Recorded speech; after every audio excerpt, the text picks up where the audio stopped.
Başlanğıc anda eyni nöqtədə olan 1 və 2 cisimlərinin sürət zaman qrafikləri verilmişdir.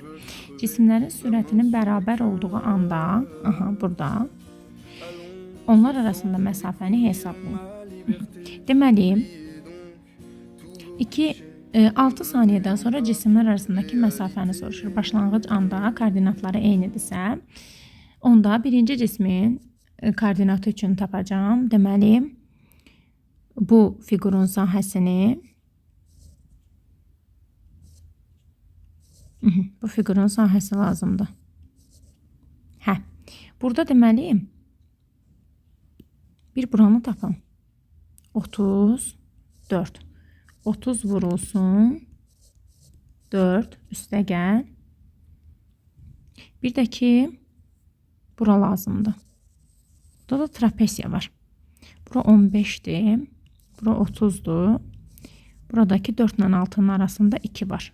Yəni elə bil ki olacaq 15 üstə gəl 30 böl 2 vur. Hündürlüyü də 4 ilə 6'nın arasında 2 olacaq. 120 üstə gəl 45. 165. İkinci cisim üçün isə bu fiqurun sahəsini tapmaq lazımdır. 15 vur 6 böl 2. 3 bucaq alınır. 15 vur 6 böl 2. 45 metr. Bunlar ikisi də x-ox istiqamətində hərəkət edirlər. Eyni nöqtədən başlayıblar. Başlanğıc koordinatları eynidir. Biri 165 metr gedib, biri də ki 45 metr.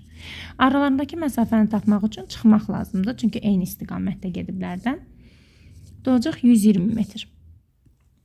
Ya da ki, burada bu fiqurların sahələrinin fərqini tapa bilərik.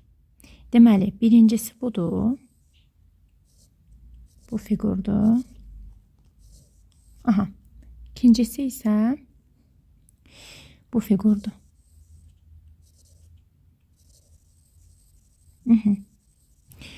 Deməli, böyüyündən kiçiyini çıxanda qalır bu fiqur. Bura, bu balaca üçbucaq, bir də bura, bu hissə qalır. Elə mən bu hissənin də sahəsini tapsam, cavab ala bilərəm. Deməli, bura olacaq 30 ilə 15'in arası 15'dir. Burada 4'dür. Vuranda 60 eləyir. Bura qədər də 4'dür axı. 60. Sonra bu üçbucaq var burada. 15. Bu balaca hissə 2. Yəni 15 vur 2 böl 2. Bu da eləyəcək. Burada olacaq 15.